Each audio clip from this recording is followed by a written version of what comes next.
안녕하세요. 울산에 살고 있는 30대 여자입니다. 저는 동네에서 개인 카페를 운영하고 있습니다. 얼마 전까지만 해도 날씨가 오락가락했잖아요. 이젠 제법 추워져서 이제 시원한 음료보다 따뜻한 음료와 간식 주문이 많아졌습니다. 어쩌면 사연 라디오 구독자분들 중 저희 카페에 손님이 계실 수도 있겠네요. 그럼 여러분, 오늘은 따뜻한 차 한 잔 드시면서 제 사연 함께 들어주시겠어요? 저는 깡시골에서 자란 촌뜨기였습니다. 20대 때 무작정 서울로 상경했다가 아주 강렬한 실패의 맛을 겪었어요. 그렇게 해마다 지금은 어쩌다 고향도 아닌 울산에 자리를 잡고 살고 있네요. 이제 울산은 제게 제2의 고향이 됐답니다. 방황하던 제게 자리를 잡고 살 수 있도록 이 도시가 저를 받아준 것 같아요. 제가 비록 이혼은 했지만 여기서 제 카페가 성공적으로 자리를 잡았고 좋은 기억이 더 많아서 저는 울산에 계속 살고 있답니다. 남편은 울산 토박이로 자란 남자였어요. 남편과 저는 이웃 주민으로 처음 서로 얼굴을 알고 지냈습니다. 오며 가며 자주 마주쳤는데 그가 먼저 제게 번호를 물어보더군요. 전문직에 종사하는 그는 매일 말끔하게 정장을 차려입었어요. 그 모습은 단숨에 제 마음을 사로잡았습니다. 이미지가 참 든든하고 믿음직스러웠거든요. 아무래도 제가 자영업을 하다 보니 나중에 결혼한다면 안정적으로 하고 싶었어요. 그래서 결혼하기 딱 좋은 남자라 생각했죠. 물론 남자의 돈을 바랐던 건 아니었고 사람 일이라는 게 어떻게 될지 모르니까요. 제 벌이에 변수가 생기더라도 남편은 고정적으로 벌어야 한다고 생각했거든요. 저희 카페는 거의 배달 위주로 운영하고 있습니다. 매장에 오는 손님보다 배달 주문이 훨씬 많아요. 배달 매출이 거의 한 달 매출의 전부를 차지하고 있습니다. 작은 카페이지만 꽤 오랫동안 한자리에서 운영해서 단골 손님도 많았습니다. 그 덕분인지 감사하게도 저는 몇 천씩 매달 고정적으로 무리 없이 벌었습니다. 코로나 때도 수입이 오히려 증가해서 신기했어요. 격리하는 사람들의 배달 주문이 더 늘어났거든요. 그런데 남편은 처음 만났을 때부터 제게 카페 수입은 궁금하지 않다고 저 알아서 하라고 했습니다. 본인 일만으로도 워낙 바쁜 사람이기도 해서 딱히 제가 하는 일에 관심이 없어 보였습니다. 그래서 남편은 제가 그만큼의 수입을 벌고 있다는 걸 몰랐어요. 그때는 제가 그저 푼돈 번다고 생각했겠죠. 그래서인지 신혼집도 상의라 할 것도 없이 남편이 상의도 없이 혼자서 알아보고 마련했더군요.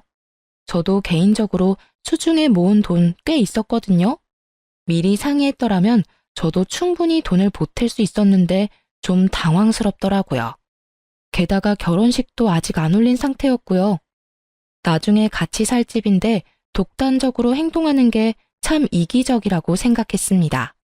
그러다 문득 예비 신랑이 제게 금전적인 짐을 덜어주려 그러나 보다 싶어 이해하려 했죠. 하지만 그건 배려가 아니라 그냥 그게 이기적인 그놈의 본성이었던 것 같아요. 신혼집까지 결혼식 올리기도 전에 구해버린 예비 신랑에 당황한 건 저뿐만 아니었어요. 예비 신랑 말 들어보니 예비 시부모가 허락도 안 받고 진행하냐며 난리가 난 듯 했습니다.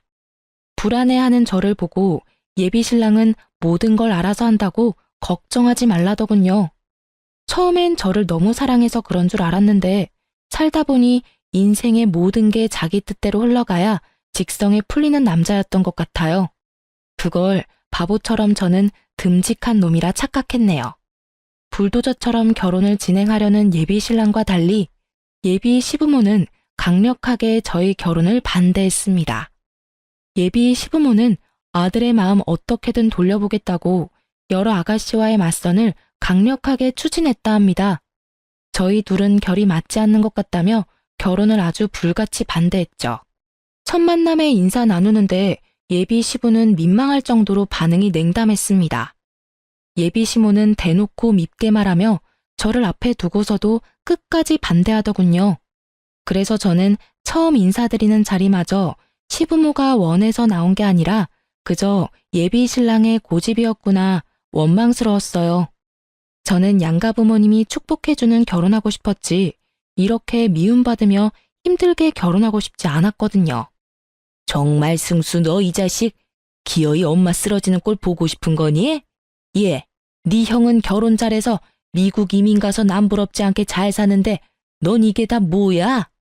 아니 너는 겨우 동네 카페 장사하는 여자나 만나면 어쩌냐는 거야. 너 나중에 네 형 보기에도 민망하지 않겠어? 형이랑 비교 좀 하지 말라니까요. 내가 결혼하는데 형 얘기가 왜 나와요? 안 나오게끔 네가 잘하던가 이놈아. 아가씨, 미안하지만 수준이 엇비슷해야지. 아예 차이 나버리면 우리 입장이 참 곤란해. 아니 집도 말이야. 어른들한테 단 한마디 상의 없이 덜컥. 아가씨가 도대체 우리 아들 어떻게 꼬드겼는지는 모르겠지만 난 이 결혼 허락 못해요. 네, 잘 알겠습니다. 뭘 알겠어요? 우리 아들이랑 헤어진다는 말이에요? 네, 이렇게까지 반대하시는데 제가 별 수 있나요? 저는 이렇게 모욕적인 말 들어가면서 힘들게 승수 씨랑 결혼하고 싶은 마음은 절대 없습니다. 제가 미련 없이 헤어지겠다고 답하니 예비 시모는 또 그거 가지고 난리더군요. 참나 기가 막혀서. 그리고 신혼집은 승수 씨가 저랑 상의 없이 진행한 거라 저도 전혀 몰랐습니다. 그리고 저는 이렇게까지 결혼을 반대하시는지도 몰랐어요. 알았다면 뭐요? 아가씨 가만 보니까 아쉬운 거 하나 없다는 태도네. 엄마, 저희 안 헤어져요. 그러니까 제발 그만 좀 하세요. 두 분 여기까지 나오신 거면 암묵적으로 제 결혼 허락하는 거라 생각했어요. 근데 아니었어요? 반대하시려고 나오신 거냐고요. 엄마랑 아버지가 돈 걱정, 일 걱정 안 하게끔 무조건 전문직으로 취직하래서 나 열심히 노력해서 여기까지 이뤄냈어요. 적성에는 맞지도 않는 일들을 꾸역꾸역 기어코 해냈다고요. 여태 살면서 두 분이 하라는 대로 다 했는데 왜 결혼하는 것까지 제 맘대로 못하게 하세요? 나랑 반대로 부모님 말씀 안 듣고 하고 싶은 거 다 하면서 자기 멋대로 살던 게 바로 형이에요. 그런데 형이 나보다 인생 잘 풀렸잖아. 그러니까 나도 이제 내가 하고 싶은 대로 살도록 제발 좀 내버려 두세요. 결혼할 여자 정도는 제가 고를 자격 있다고요. 강력하게 반대하는 예비 시모와 그에 반발하는 예비 신랑을 보는데 참 두 모자가 똑같아 보였어요. 당장은 마음 아프지만 헤어지는 게 맞다 생각했죠. 그때 계속 잠자코 있던 예비 시부가 나서더군요. 이 사람아, 그쯤에 자식 이겨서 좋을 게 있어? 게다가 결혼은 당신이랑 나랑 하는 게 아니라 이 두 사람이 하는 거잖아. 그리고 카페 하는 게 뭐 어때서 그래? 직업에 어디 귀천이 있나? 그 힘든 코로나도 이겨내고 살아남은 가게면 대단히 훌륭하지. 어휴, 둘이 어련히 알아서 잘할까? 내버려 둬. 아버지, 허락해 주시는 거예요? 그럼, 난 이 결혼 찬성이다. 내가 반대할 게 뭐가 있냐? 아니, 당신 왜 말을 바꿔요? 당신도 승수 맞선 보고 결혼하길 원했잖아요. 어머, 나만 이 결혼 반대했어요? 그거야, 우리가 이렇게 만나기 전이고, 만나보니 난 더 마음에 드는데 뭘. 혜정 씨라고 했나요? 첫 만남에 우리가 이렇게 마음 상하게 해서 미안하네요. 아니, 집사람이 미리 점 찍어둔 처자들이 있는데 저놈이 티도 안 내고 갑자기 결혼할 사람이라고 혜성 씨를 데려오니까 조금 당황한 거예요. 이 사람이 원래 이렇게 심술 부리지 않아요. 흥! 흥은 무슨?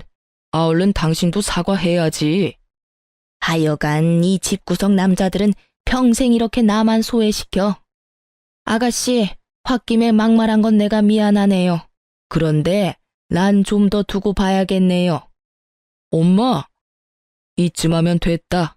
승수 너도 네 엄마한테 그만 대들어. 다 같이 한 식구 되려면 차차 조율해야 하는데 네가 급하게 진행하려 하니까 이 사달이 나지. 네, 아버지 죄송해요. 엄마, 내가 미안해. 근데 아들 선택 믿어줘.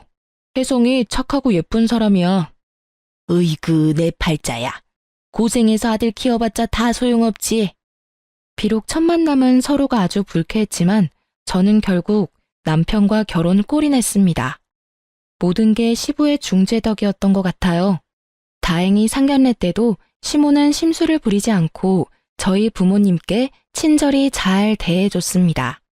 하지만 그 후 결혼하자마자 신혼도 못 즐기고 시부모를 신혼집에서 모시고 살게 될 줄은 몰랐습니다.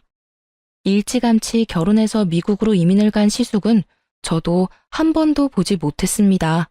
이상하게 남편은 자기 형 이야기 나오면 항상 입이 대빨 나와선 툴툴거렸습니다. 사이가 좋지 않냐고 따로 물어보지 않아도 단번에 그런 거 알겠더라고요. 전 형제간 무슨 사연이라도 있는 줄 알았는데 그냥 본인보다 잘 풀린 형에 대한 남편의 자격지심 같은 거였어요.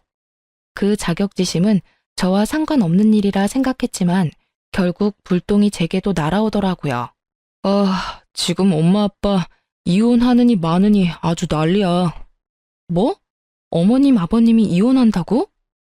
아버지가 그렇게 화내는 모습 난생 처음 봐. 갑자기 무슨 일인데? 엄마가 아빠 몰래 사고를 친 거지 뭐. 일단 내일 엄마랑 아빠 잠시 우리 집에 올 거니까 당신 미리 알고 있으라고. 우리 집에? 일단 알겠어. 저는 영문도 모르고 그날 카페 일도 내팽개치고 와서 시부모를 모셨어요. 분위기는 냉랭하다 못해 싸늘했습니다.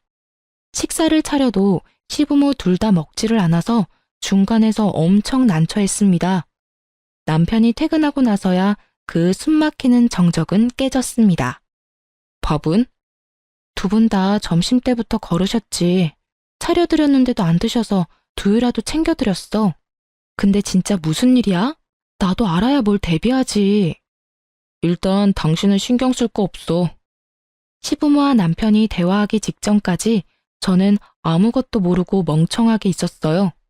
굳이 아침 대바람부터 시부모가 찾아와 남편 퇴근 때까지 기다리는 것도 너무 이상했어요. 자, 이제 당신이 말해봐. 앞으로 어떻게 할 거야? 도대체 무슨 생각으로 상의도 없이 그런 일들을 벌여놔? 상의하면 당신이 오케이 했겠어요? 뭐? 근데 이 옆에 내가. 아버지, 일단 진정 좀 하세요. 내가 진정하게 생겼냐? 나 여행 보내놓고 이사다를 냈는데. 아니, 상식적으로 집을 전체적으로 리모델링 할 거면 당장 살 곳은 마련하고 해야지. 덜컥 8천만 원, 그 큰 돈을 결제하면 어떡해? 분명히 8천만 원으로 끝나는 공사가 절대 아니야. 아, 나중에 더 결제해달라고 하면 무슨 돈으로 결제할 거냐고. 건너 아는 사람이니까 지금 딱 계약 없을 때 싸게 해준다잖아요. 이 기회를 놓치고 내가 멍청하게 손 놓고 있어요. 참나, 이 넓은 땅에 우리 둘 살 곳이 왜 없어? 당신 당장 방 구할 돈도 없어? 있잖아. 인간적으로 내가 8천만 원 썼으면 나머지는 당신이 알아서 해야지. 내가 얼마나 구질구질한 집구석 신물이 났으면 그랬겠어요. 그러니까 장남이 미국 가기 전에 인테리어 해준다고 했을 때 했어야지. 당신은 왜 날 이렇게 이상한 여자 만들어? 장남은 땅을 파면 돈이 나와? 힘들게 일한 아들 돈으로 인테리어를 하고 싶디? 미국 가는데 돈 한 푼 못 보태줬으면서. 그래서 뭘 나보고 어쩌라고요? 어쩌긴 뭘 어째? 당장 취소하고 와. 계약서 못 봤어요? 취소하면 100% 돌려받지도 못하는데. 그 돈 아까워서 어떡할 건데? 게다가 지금 벽지 다 뜯고 공사 시작 중인데 이렇게 중단해서 뭘 어쩌겠다는 거냐고요. 그리고 난 이제 좀 깔끔한 집에서 살고 싶어요. 에휴, 우리 첫째 아들 한국에 있었으면 딱 그 집에서 지내면 되는 건데. 아니, 이 철없는 옆에 내가 진짜 정신을 못 차리네. 이혼해. 그래요. 뭐 이혼하던가요. 엄마, 아버지, 이혼은 무슨 이혼이에요. 차남 있잖아요. 제가 모실게요. 그러니까 이제 두 분 제발 그만 싸우세요. 내가 말했죠? 멀리 미국에 있는 형 대신 내가 엄마 아빠 살펴 모실 거라고요. 어머, 미쳤니? 신혼집에 누가 얹혀 살아? 순간 제 귀를 의심했습니다. 그러니까 시모가 시부 몰래 시댁 리모델링 계약을 했고 시부 여행 간 사이에 공사까지 일부분 진행이 된 거예요. 오갈 데 없는 시부모를 우리 집으로 남편이 모신 거고 남편은 장남보다 차남이 낫다는 걸 보여주겠다며 본인이 나서서 시부모를 모시겠다 한 겁니다. 그나마 시모는 미쳤냐면서 얼굴이 벌개져서 거절하는데 시부는 옳았구나 했어요.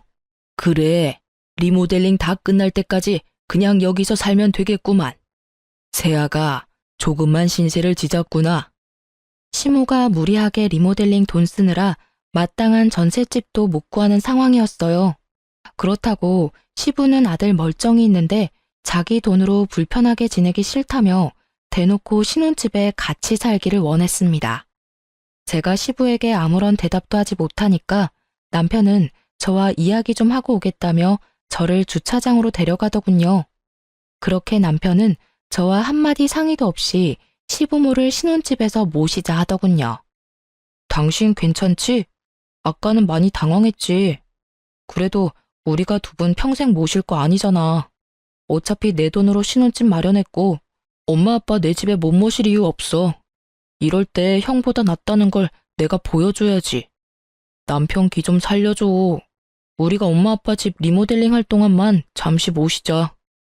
미리 얘기해줄 순 없었어? 언질이라도 좀 해주지 그랬어. 아무리 당신 돈 들어간 집이라지만 여긴 우리 신혼집이잖아. 서운했어? 미안해. 그럼 당장 이혼 안에 만회하시는데 어떻게 내가 가만히 있어. 가뜩이나 정신없어서 당신한테 전부 설명할 시간 없었어. 시간이 없었다는 건 핑계 아니야? 아니, 당신 충분히 나한테 상의할 시간 있었어. 제가 남편을 외면하자 남편은 뭔가 잘못된 걸 느꼈는지 제 손을 잡고 빌더군요. 우리 엄마 아빠가 돌아갈 집이 없는 것도 아니고 집 공사만 끝나면 내가 당신 모시고 살게. 어? 딱 2년만 참아주라. 엄마도 당신한테 시집살이 못하게 내가 중간에서 잘할게. 응? 막상 살아보면 모시기 어렵진 않을 거야. 어차피 당신도 카페 일하고 나도 회사 나가니까 집에서 마주칠 시간도 별로 없잖아. 게다가 두 분 집에만 있는 분들 아니라 주말이면 어디 놀러 가고 집 텅텅 비어. 친구분들도 많으시고. 그러니까 여보, 이제 결혼했으니까 당신은 내 편이잖아. 나 딱 한 번만 봐주라. 내가 진짜 잘할게. 남편은 간절하게 눈물까지 글썽이며 시부모랑 함께 살자고 부탁했어요. 저도 당장 마땅히 갈 곳도 없는 시부모 어디 내쫓을 수도 없는 노릇이라 방 강제로 오케이 할 수밖에 없었습니다. 그런데 오히려 시모가 뜻을 굽히지 않더라고요. 안 그래도 며느리 마음에 안 드는데 같이 살 수는 없으시다고요. 까놓고 말해서 며느리도 불편하고 나도 불편해요. 서로 마음에 안 드는데 어떻게 같이 살아요? 당신 정말 징징거리는 것도 정도껏 해. 며느리 신혼집에 얹혀 살려면 당신이 지금부터 행동 똑바로 해야지. 사고 친 게 누군데 지금 큰 소리야? 부탁해도 시원찮을 판에 애처럼 징징징. 시부가 불같이 화를 내고 저와 시모의 의견은 피력할 새도 없었어요. 남편과 시부의 주도하에 저희 네 사람의 한 집의 살이는 시작됐습니다. 그래도 시부는 양심은 있는지 따로 저를 불러서 진심으로 사과하더군요. 아가, 우리가 신혼 방해해서 정말 미안하다. 면목이 없구나. 그 대신 월세 나갔어야 할 돈 내가 다 모아서 한꺼번에 줄 테니 2년만 참아주렴. 2년도 아니지. 그 전에 나가게 될 테니 잘 좀 부탁한다. 네 시엄마 겪어보면 그렇게 나쁜 사람도 아니야. 그리고 나도 같이 지내는 동안은 너 불편하지 않게끔 노력하마. 월세 괜찮습니다, 아버님. 기왕 이렇게 정해진 거 저도 두 분 잘 모실게요. 아니야, 줘야지. 내가 마음 넓은 며느리 덕분에 불편한 바깥 생활 안 해도 되는데. 그 대신 내 아들한테는 비밀이야. 그놈은 아들이 모시는 게 당연하다는 마인드라 절대 돈은 안 받을 것 같거든. 새아가가 그 돈 잘 챙겨서 나중에 살림에 보태. 현명하게 어련히 잘 쓰겠지. 그런데 살다 보니 불편할 줄 알았던 한 집살이는 의외로 괜찮았습니다. 시부는 매우 가정적인 분이었어요. 며느리가 있는데도 아침은 절대 본인이 차리겠다며 매일 가족들의 아침밥을 차려주셨어요. 세상에, 이 많은 아침을 어머님이 준비하신 거예요? 죄송해요. 다음엔 제가 더 일찍 일어나 준비할게요. 네 아버지 며느리 있다고 평소보다 더 신경 썼네. 여보, 이러다 상다리 부러지겠소. 내가 하기는 나 아침잠 많아서 절대 이런 거 못한다. 네 시아버지가 다 한 거야. 아버님이요? 우리 아버지 요리 솜씨 끝내줘. 그만 놀라고 어서 식기 전에 먹자. 저는 아침 먹는 내내 감탄했고 시부는 칭찬에 멋쩍어 했습니다. 그런데 하루는 그렇다 쳐도 매일같이 시부는 새벽 운동 다녀와서 식구들 먹을 아침을 차렸습니다. 일찍이 가족들 아침밥을 준비하는데 제가 그 시간을 따라잡기 힘들더라고요. 처음에 저는 그게 며느리 테스트인가 싶었어요. 늘 저보다 일찍이 행동하시니 저를 시험해 보시는 건가 참 당황스러웠죠. 시부보다 늦게 일어나는 게 어느 순간 눈치가 보여서 저는 악착같이 더 일찍 일어났습니다. 저의 행동을 지켜보던 시부는 제게 그러지 말라고 진지하게 이야기했어요. 본인이 아침밥 차리는 건 하고 싶어서 하는 거고 평생 버릇되어서 하는 거니 제게 아무런 부담 가지지 말라고요. 알겠다고는 했지만 그래도 뭔가 눈치가 보여서 남편에게 물어봤어요.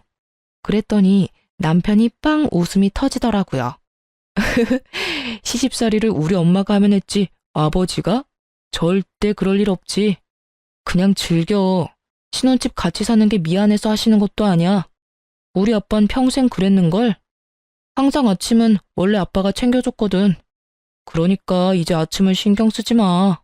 아버지가 하고 싶어서 하는 건데 네가 그 기쁨을 뺏지 말라고. 그런 거였어? 난 또 혼자 얼마나 눈치 봤다고. 아버님 진짜 대단하시다. 정말 가정적이셔. 미안해. 난 엄마 닮아서 아버지 못 따라가. 그러니까 지금 아버지 우리랑 있을 때 실컷 아침 얻어먹으세요, 부인. 뭐 딱 한 사람, 시모는 제게 복 받은 줄 알라며 은근히 눈치 주기는 했습니다. 하지만 그것 말고는 시집살이도 딱히 없었네요. 남편이 처음 말했던 것처럼 한 집살이는 크게 불편한 거 별로 없었어요. 그렇게 내 가족 나름 화목하게 살고 있었는데 그날 이후로 모두에게 큰 변화가 생겼습니다. 아침은 절대 걸으면 안 된다고 하던 시부가 말도 없이 안 보이는 거예요. 아침 식사도 차려져 있지 않아서 저는 어딘가 싸했습니다. 남편과 시모 역시 시부가 연락 없이 이럴 사람 아니라고 갸우뚱했죠. 저는 카페 출근도 하지 않고 시부에게 미친 듯이 전화를 걸었습니다. 10번쯤 걸었을까? 시부가 아닌 낯선 젊은 여자가 받았습니다. 여보세요? 아버님, 연락도 없이 사라지셔서 저희 많이 걱정했어요. 지금 어디세요? 아직 운동 중이세요? 네, 여보세요. 땡땡땡님 가족분이신가요?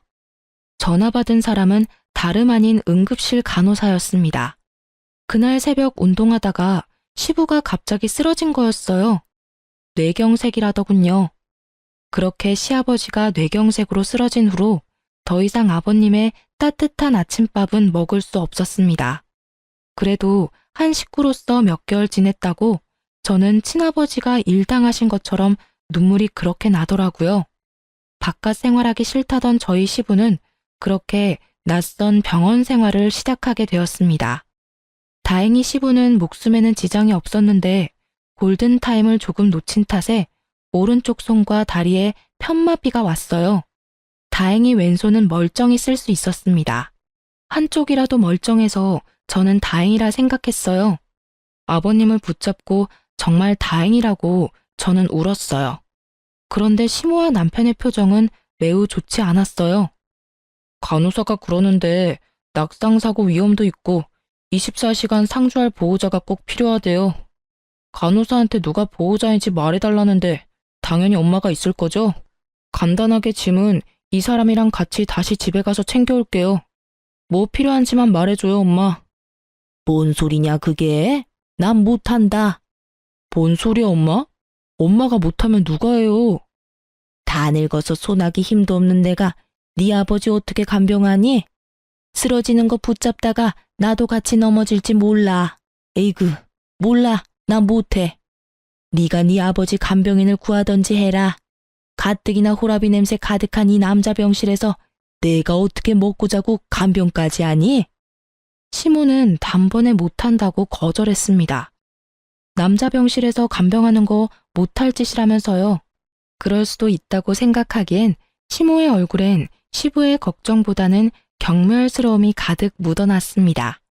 시부는 시모의 그런 행동에 상처받았는지 아니면 미안해서인지 입도 뻥긋하지 않았습니다. 그래서 우선 저희는 간병인을 구했습니다. 그런데 간병인 쓰는 것도 돈이 만만치 않더군요. 어느 날 밤에는 집에서 남편과 시모가 이야기하는 걸 들어버렸습니다. 차라리 시부가 장애를 얻을 바에 한 번에 죽는 게 나았다고 말하더군요. 남편은 들어가는 돈이 만만치 않다고 하고 시모는 평생 자기가 수발하면서 살아야 할지 모른다고 오열했습니다. 솔직히 보험금이 크게 나오지는 않았어도 치료할 돈과 병원비 쓴 부분은 거의 나오는데 남편이 그렇게까지 말해야 하는 건가 싶었어요. 그 이후로 오열했던 시모는 배우자가 사고를 당했는데도 나 몰라라 밖으로 놀러 다녔습니다. 시부 병원에는 콧배기도 얼굴을 비추지 않았습니다. 저는 간병인이 있어도 카페 일을 해도 자주 시부를 보러 병원에 갔어요. 남편은 아버지 쓰러지고 어머니가 나 몰라라 하니 스트레스 받아서 자주 제게 신경질을 부렸습니다. 그가 사소한 것에 예민하고 짜증을 부리니 자연스레 부부싸움은 잦아졌습니다. 그러다 결국 남편은 제게 돈 안 되는 카페 장사 접고 아빠 좀 병간호해달라고 울면서 호소하더군요. 남편이 참다 무너진 거라 생각했어요. 안쓰럽기도 하고 한편으로는 너무 원망스럽더라고요. 저는 우선 손해가 조금 생기더라도 직원을 더 고용했습니다. 남편에게는 알겠다고 말했지만 카페 장사를 아예 접지는 않았습니다. 알바와 직원으로 카페를 살려두고 저는 시부 회복될 때까지 살뜰히 간호했습니다. 남편 때문이 아니라 시부에게 고마웠던 일들이 있으니 저도 해보는 데까지는 해보고 싶었어요. 다행히 3개월 이후 시부는 퇴원했습니다. 하지만 굳어버린 한쪽 다리와 손은 끝내 정상적으로 돌아오지 않았습니다. 시부에게 장애가 생기자 순식간에 남편과 시모는 집에서 시부를 찬밥 신세 취급하더군요. 차라리 아버님이 입원해 있을 때가 더 낫겠다 싶을 정도로요. 아버지, 내가 몇 번을 말해요. 냄새나니까 하루에 한 번은 꼭 씻으라고요. 미안하다. 내가 몸이 불편해서 혹시라도 욕실에서 넘어질까봐 겁이 나. 이틀에 한 번은 안 되겠냐? 아이씨, 몇 번을 말해요. 하루에 한 번씩 하라고요. 아니면 목욕탕을 가세요. 예? 제발요. 알겠다. 노력해보마. 당신 지금 아버지한테 말버릇이 그게 뭐야? 전 그러면 당신이 목욕탕 모시고 가. 우리 욕실 좁은데 아버님 매일 씻기는 당연히 불편하지. 어휴, 당신이 우리 아빠 씻겨줄 거 아니면 말을 마. 온 집안에 노인네 냄새 나는데 당신은 안 나? 참 비위도 좋다. 아버지, 엄마가 집에 안 들어온 이유를 좀 생각하세요. 방에 아버지 신내가 가득하잖아. 누가 들어오고 싶겠어요? 미안하다. 내가 아파서 미안해. 저는 싹수 없는 남편을 보면서 많이 놀랐습니다. 혹시라도 제가 아프거나 이런 비슷한 상황이었으면 저 사람이 어떻게 행동했을까 싶었죠. 하나를 보면 둘을 안다고 본인 아버지한테도 저러는데 저한테는 더 했겠지 싶었습니다. 그렇게 저는 남편에게 정이 많이 떨어진 상태로 결혼 생활을 겨우 이어나갔습니다.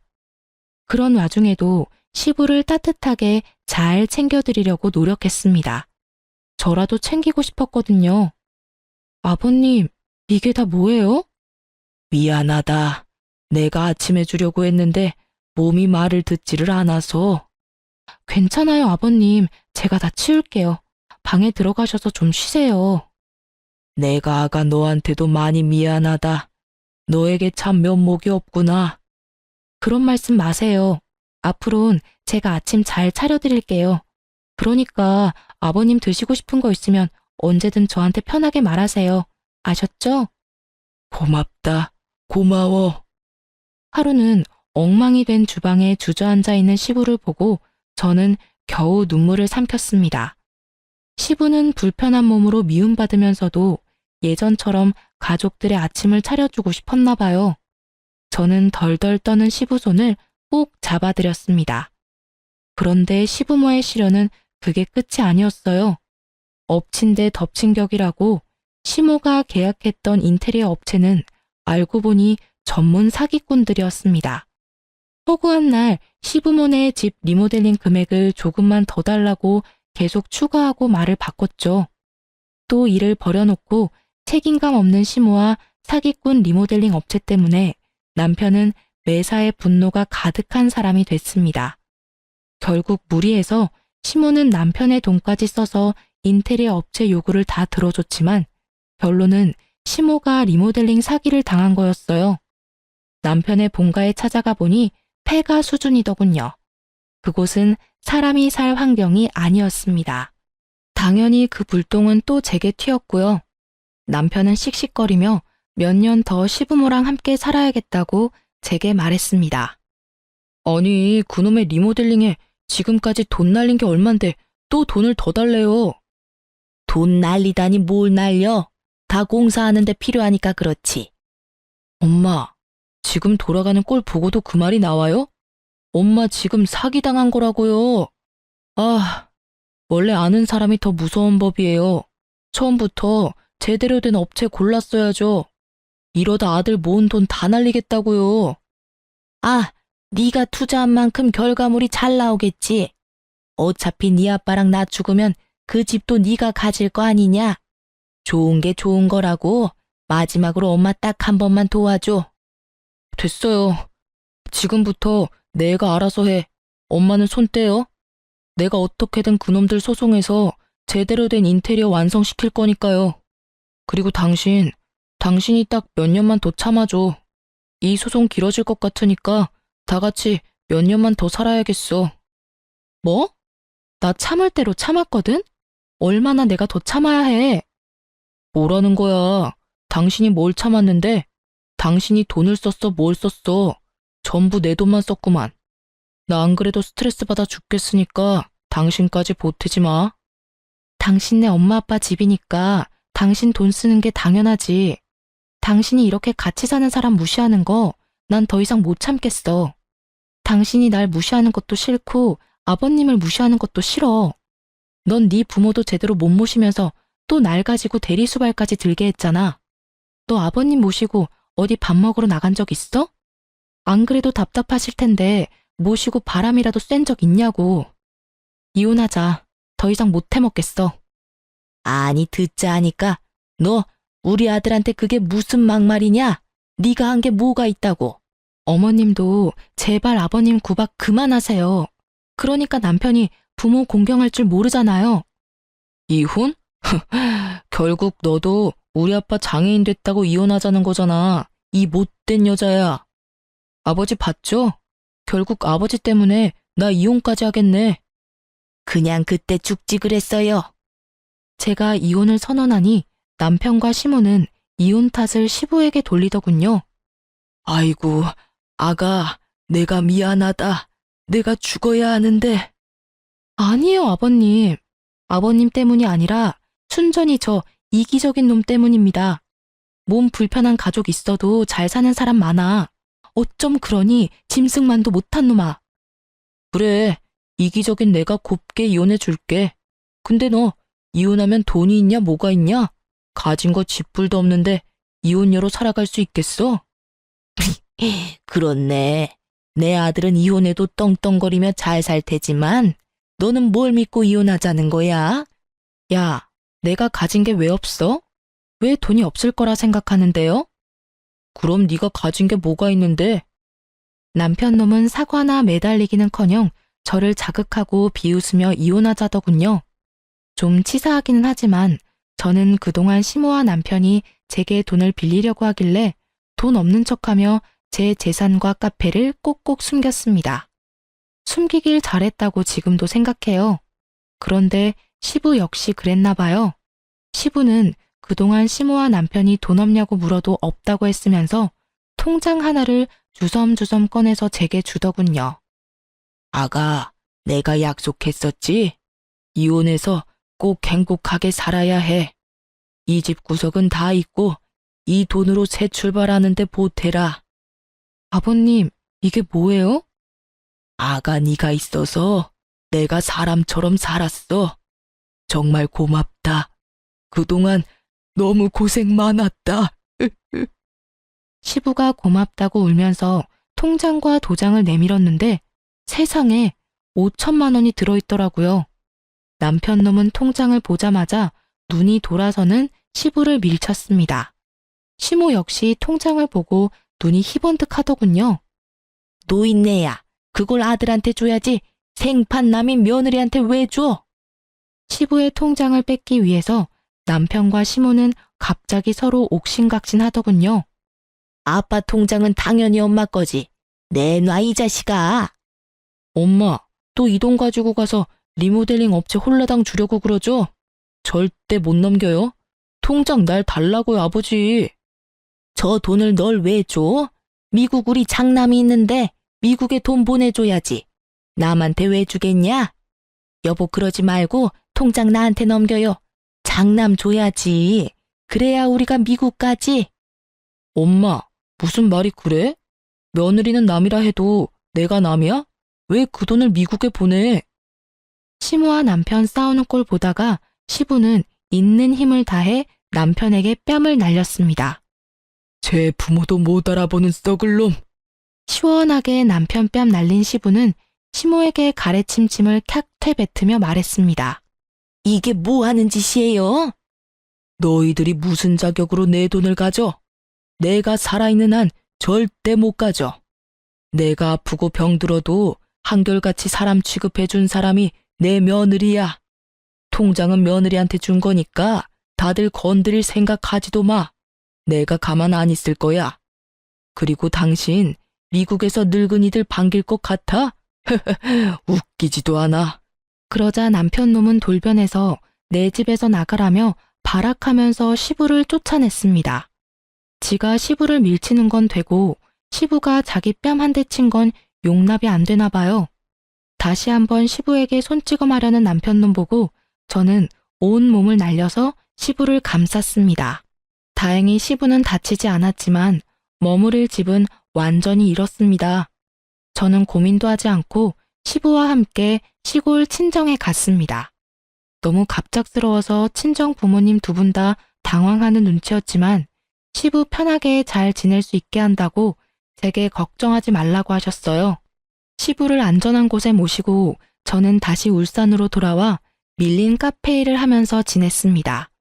그동안 남편과의 이혼도 준비했고요. 그런데 시골에 계셔야 할 시부가 얼마 안 가 카페로 찾아왔어요. 아버님, 어머, 어떻게 여기까지 오셨어요? 혼자 오신 거예요? 어떡해요? 잠자리가 많이 불편하셨어요?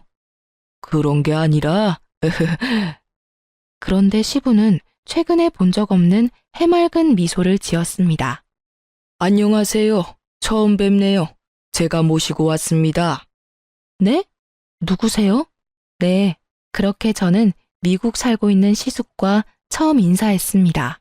시부가 미국에 있는 시숙에게 연락해서 아주버님이 부랴부랴 한국에 들어온 거예요. 알고 보니 시부 쓰러진 것도 그동안 아주버님께 쉬쉬했던 시모와 남편이었대요. 아주버님은 시부를 보살펴줘서 정말 고마웠다고 눈물을 글썽이며 제게 5천만 원의 수표를 내밀었습니다. 시부 역시 받으라고 옆에서 눈물 짓고 계셨네요. 돈은 필요 없습니다. 아버님이 워낙 저를 예뻐해 주셔서 저도 보답한 거예요. 세상 며느리 중에 아버님이 차려준 아침 먹고 출근한 며느리가 몇이나 되겠어요. 받아주세요. 그동안 아버지 간병한 비용도 포함입니다. 물론 이 돈으로 그 은혜 다 못 갚을 거 합니다. 사돈 어른들께서도 저희 아버지 잘 챙겨주셨다고 들었어요. 한국 떠나기 전 조금이라도 은혜 갚고 싶어서 그래요. 네? 아가, 나 큰아들이랑 미국 가기로 했어. 정말 잘 됐네요, 아버님. 축하드려요. 그동안 정말 고생 많으셨잖아요. 그런데 전 이미 아버님께 5천만 원 받았고 아주버님한테까지 받을 필요는 없어요. 받더라도 남편 놈한테 돈 받을게요. 돈은 줘도 그놈이 줘야죠. 제가 한사코 거절해도 시숙과 시부는 제게 돈을 받아야 한다고 했죠.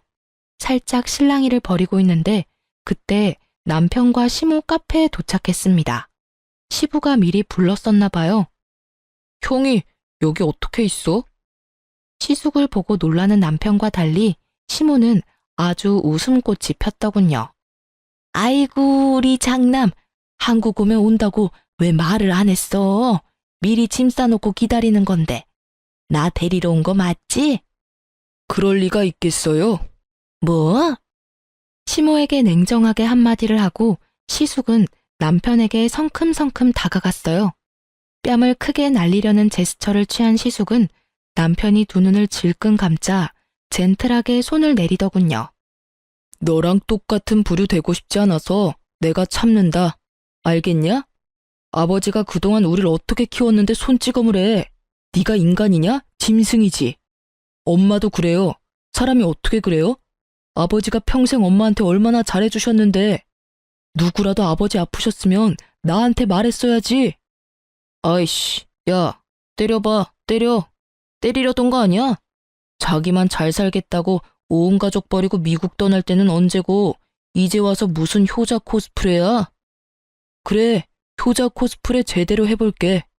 아버지 모시고 다음 주 미국 다시 돌아갈 거야.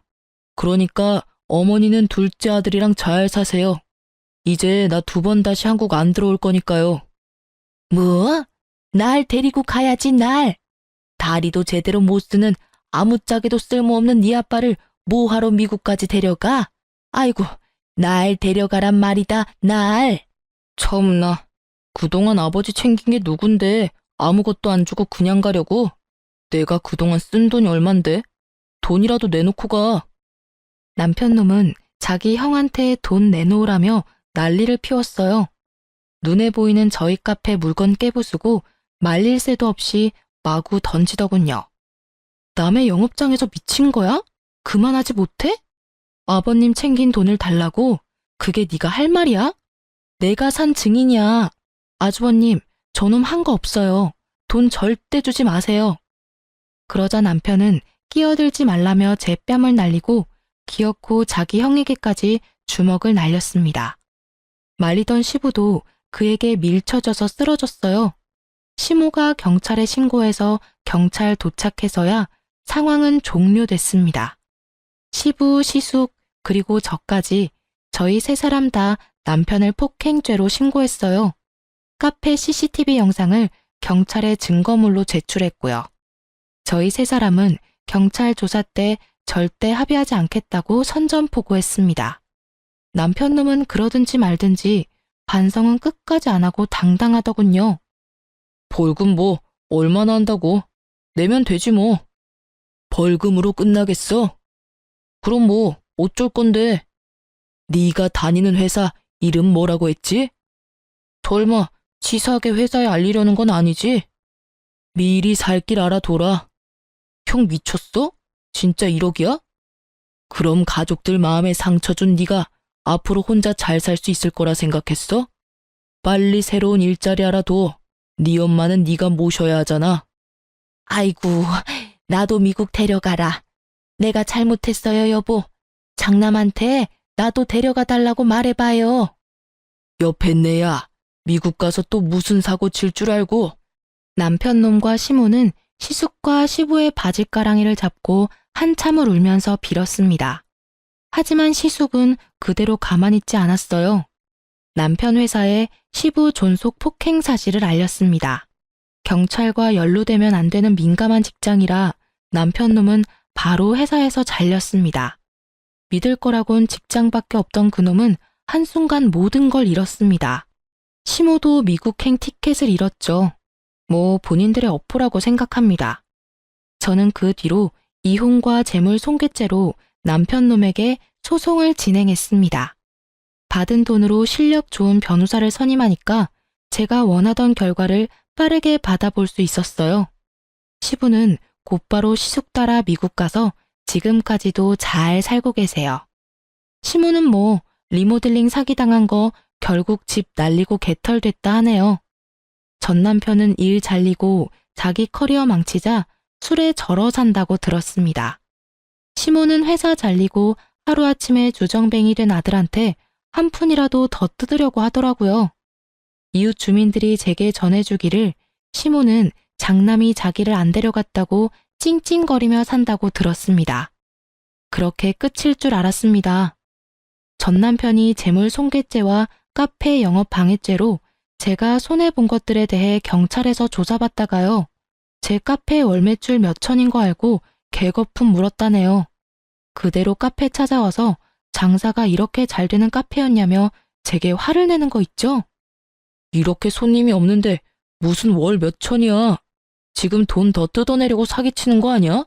전 남편은 카운터로 와서 그날 매출 금액까지 보더군요. 무슨 짓이야? 안 나가? 경찰 또 부를까? 정말이네. 뭐야, 이렇게 장사가 잘 되는 카페였어? 이제 알았냐? 네가 나 돈 없다고 깔보는데 내가 얼마나 우습던지.